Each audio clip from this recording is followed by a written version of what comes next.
이거를 굳이 중학교 때 준비를 해야 되나요? 네. 자, 저 여기 구멍을 뻥뻥 뚫어놓은 거 지금 좀 얘기를 드리려고 그래요. 첫 번째 구멍은 뭘까요? 수행평가를 잘하자요. 뭐를 높여라일까요? 퀄리티, 질을 높여라. 이게 정성평가니까. 그럼 어떻게 할까요? 마감 시한을 알자. 데드라인 못 지켜요, 애들이. 이것도 연습해야 되는 거예요. 데드라인 진짜 못 지켜요. 데드라인 마감 시한을 알자. 그리고 연습하자. 이 연습 어떻게 할 수 있을까요? 작년 기준으로. 보통의 수행평가는 작년 거 기준 그대로 나와요. 그래서 저희는 수행평가를 대충 학교별로 알 수 있어요. 9등급제에서 5등급제로 개편이 되면서 내신은 이제는 5등급제가 된대요. 5등급제가 되면서 어때요? 더 애매모호해지잖아요, 등급이. 그러면 다른 걸로 평가를 해야겠죠. 어떤 걸로 평가하겠어요? 수행평가. 왜냐면 1등급이 되게 많잖아요. 2등급도 많고 3등급도 많고. 예전에 9개로 나누던 걸 5단계로 나누다 보니 다른 걸로 뭔가 평가가 들어가야 되는데 그럼 뭐가 들어가겠어요? 수행평가. 그래서 이런 게 중요하다라는 거. 자, 원래요 이런 식으로 가는 거였는데 이제 또 다른 보도자료가 발표된 걸 보여드리려고 그래요. 대입 전형자료 구성안에 또 추가된, 여기 노란색으로 표시된 부분 있죠. 교육과정 편성 현황과 과목별 평가 자료가 추가가 된다라고 발표가 됐어요. 2025년 고교 신입생부터, 그러니까 현재 고1이죠. 이렇게 발표가 됐어요. 그럼 이 말은 뭔 소리냐? 이제 어떤 역량이 들어가는지 보겠다는 거예요. 창의적 사고 역량, 서술, 논술 이런 거 평가 방법에 뭐가 들어가는지를 파악하겠대요. 그럼 보통 뭐가 많이 들어가냐면 서술, 논술. 즉 우리 아이는 뭘 잘해야 되냐면 말하기와 글쓰기가 잘 돼야 돼요. 다시 말할게요. 예전엔 진짜 시험만 잘 보면 되는 거였는데요. 이제는 우리 아이가 말하기와 글쓰기가 잘 돼야 돼요. 그럼 이제 우리 아이를 막 머릿속에 생각하실 거예요. 우리 애가 공부는 좀 하는데 말하고 글 쓰는 거 잘하나요? 근데 막 머릿속이 막 좀 복잡하실 거예요. 내가 생각하는 것보다 떨어진다라고 생각을 하시면 오늘부터 그거를 가정에서 시키실 수 있어요. 제가 지금 그 얘기를 또 말씀드리고자 하는 거예요. 어떻게 하지? 지금 우리 아이가 좀 커서 나랑 얘기도 많이 안 하는데 그래도 가정에서 얘기를 제일 많이 할 거예요.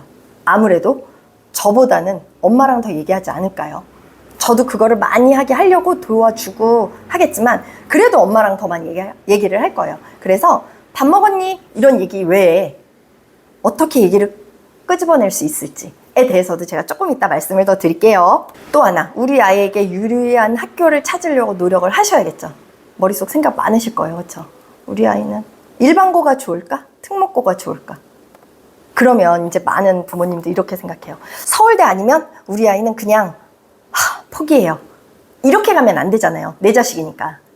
우리 자식에 대해서는 A안, B안, C안, D안, E안 여러 안들이 계속 있어야 돼요.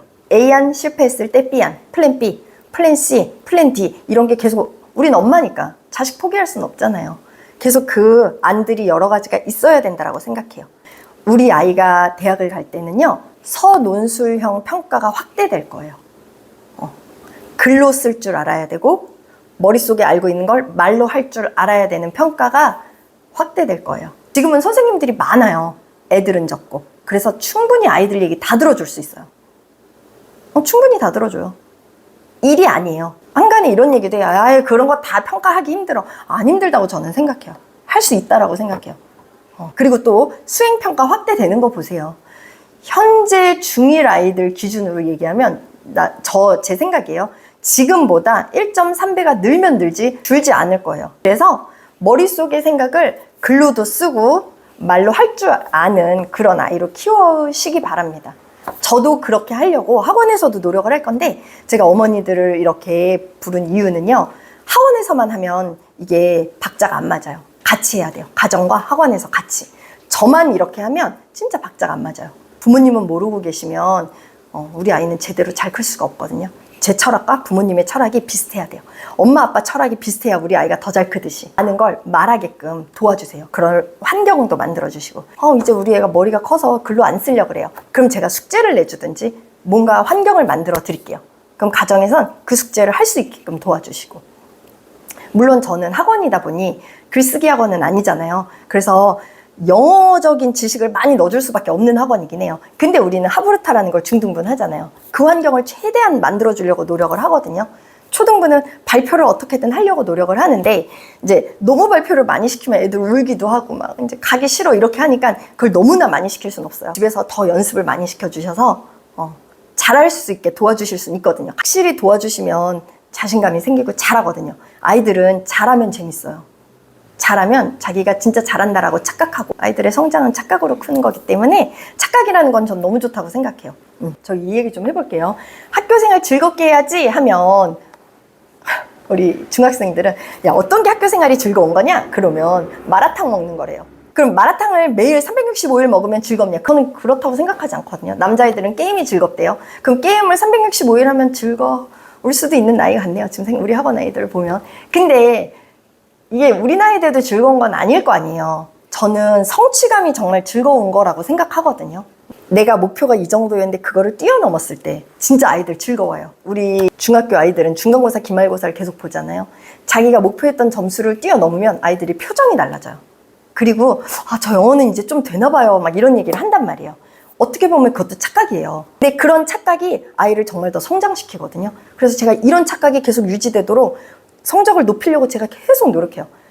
시험 기간에 집에 가려는 애 붙잡고, 야, 좀만 더 하자. 10분만 더 하고 가자. 제가 어머니들한테, 중등부 어머니들한테 그 얘기하는데 마치 제가 학원비를 내는 것 같아요. 진짜 이게 너무 주객이 전도돼서 제가 막 알랑방구를 부려가면서 애를 붙잡아 놔요. 몸을 붙잡아 놓으면 공부는 하니까. 여기서 딴짓은 안 하니까. 근데 이제 초등은 몸을 붙잡아 놔도 딴짓을 하거든요. 이렇게 해서 딱 봤을 때 시간 낭비다 싶으면 보내고, 근데 중딩은 몸을 붙잡아 놓으면 그래도 공부하거든요. 몸을 억지로라도 붙잡아 놓으려고 해요. 그래서 제가 생각하는 즐거움은 성취감과 늘었을 때 아이들 진짜 희열을 느껴요. 아이라고 해서 진짜 애기들이 아니거든요. 그래서 동아리 활동도 재밌고 학교 발표도 의미 있게, 대충 하면 자기들도 재미없어요. 수행평가도 최선을 다해서 하면 아이들이 발전할 거라고 생각합니다. 요즘의 입시는 자기 주도적으로 하는 걸 굉장히 중요시 여겨요.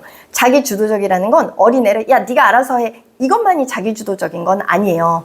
자기 혼자 생각하고 계획하고 실천해내고, 물론 이런 게 다 들어가는 게 자기 주도적입니다. 꼼꼼함과 성실함, 이게 타고나는 것도 있지만 훈련에 의해서 만들어지는 게 꼼꼼함과 성실함이에요.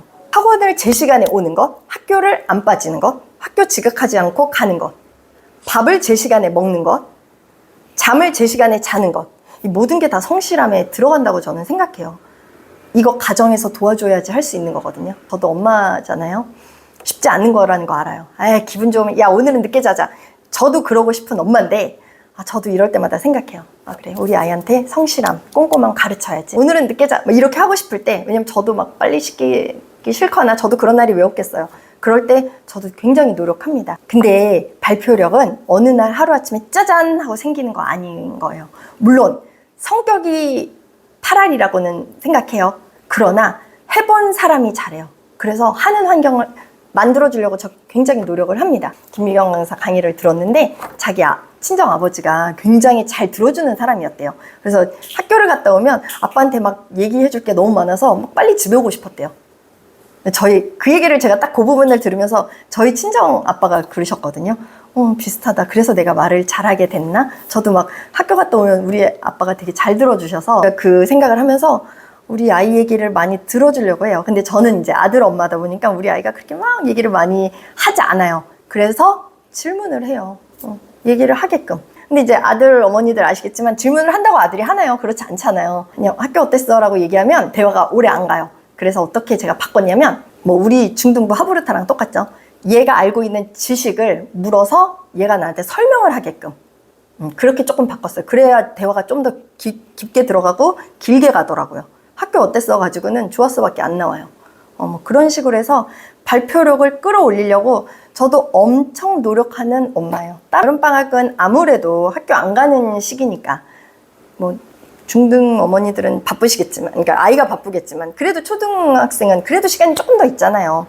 그러면 발표도 좀 해보게 하고, 동영상도 좀 엄마가 촬영을 해줄 수 있으면 이제 해주면 좋고, 그걸 또 본인이 직접 보면서 수정도 하게 하고 이러면 좋지 않을까. 지금 저학년 얘기입니다. 네, 이렇게 하면 이런 것들이 더 잘 되지 않을까가 제 생각입니다. 그러면 이제 제가 중학교 영어 선행이 어느 정도 되면 좋을까요? 라는 질문을 최근에 받아서 제가 요거를 생각을 해봤어요. 고1까지 저 영어 끝내겠으면 좋겠거든요. 중3까지 끝내는 게 제 목표로 저는 아이들을 가르치는데, 이렇다고 이건 제 목표고 모두가 끝내는 건 아닙니다. 2등급이 목표인 아이도 있고 1등급이 목표인 아이도 있고, 목표는 정말 아이들마다 달라서요. 단어 2등급까지 하려면 중학 단어인데요, 저 지금 중1 아이들 고등 기본 단어 들어가요. 오히려 중2 내신을 하는 순간부터 내신 공부에 빠져서 영어 선행이 늦어진단 말이에요. 그래서 중1 때 선행을 최대한 많이 뽑아놔요. 방학 때 선행을 쭉 하는 거고, 내신을 하는 동안에는 중간고사, 기말고사 하느라 선행을 할 수가 없어요. 그래서 저는 방학 때 진짜 많이 시키려고 노력을 해요. 시키려면 몸이 와 있어야 돼요. 그래서 오게끔 유도를 하고, 그래서 문법 특강도 하자 그러고. 근데 이제 늘 제가 말씀드리지만 저는 이렇게 하려고 하는데 수학이랑 겹쳐요 했을 땐 제가 그냥 발을 뺍니다. 그래서 수학이 중요한 걸 제가 아니까. 근데 몸을 보내주세요. 그러면 제가 공부는 제가 알아서, 영어는 믿고 맡겨주시면 이렇게 시키겠습니다. 2025년 기준으로 영재고, 과학고, 외고, 자사고, 일반고까지 포함한 1600개교, 약 34만 명 고등학교 구조 10%인 3만 명. 우리 아이가 전국의 10% 안에 들어야 서울, 인서울 정도 가는 거라고 생각하시면 될 것 같아요. 학생부 중요하거든요. 중학교 때 잘 써놓은 애가 고등학교 때도 잘합니다. 그래서 교과 성적의 성취도 A는 필수고요. 특목을 가고자 한다면 거기에 출결, 동아리, 봉사활동, 교과 성적, 독서활동. 독서는 오늘부터라도, 제가 또 영어도서관 초등부는 하는 학원이잖아요. 어떻게든 책 읽는 습관을 좀 들이게 하려고 합니다. 어머니들 책 읽으세요. 책 읽어야 돼요. 저는 학원 하잖아요. 어떻게 보면 사업하는 거잖아요. 저 지금도 책 읽어요. 한 달에 한 권 이상은 책을 읽거든요. 책을 통해서 지금도 정말로 많은 걸 배워요. 너무나 많은 지혜를. 제가 어머니의 자녀를 키우지 않잖아요. 제가 우리 집에서 같이 키우면 같이 책 읽자라고 할 텐데 우리 집에서 살게 하지 않잖아요. 가장 좋은 건 우리 다 알죠. 아는데 잘 안 되죠. 엄마가 읽어야 된다는 거 알잖아요. 근데 잘 안 되죠. 그래서 저 일부러 예를 들어 수학 문제집 풀게 하면 저는 옆에서 책 읽으려고 노력해요. 저도.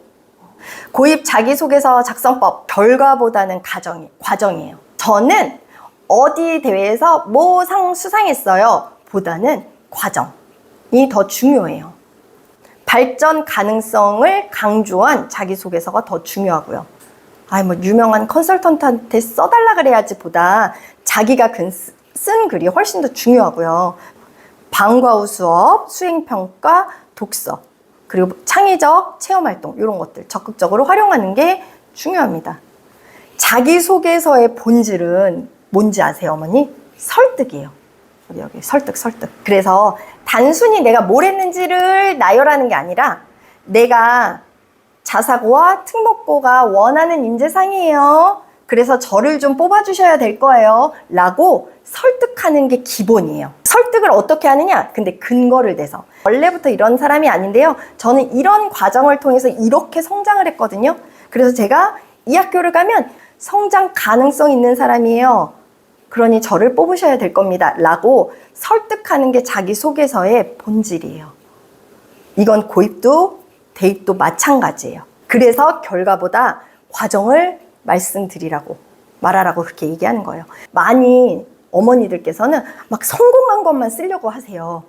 근데 그걸 원하는 게 아니에요. 그래서 실패 스토리도 아름다울 수 있는 거예요. 실패를 통해서 어떤 고민을 했고 어떤 방향으로 얘가 성장을 했는지 그걸 구체적으로 풀어내는 게 아름다운 자기소개서예요.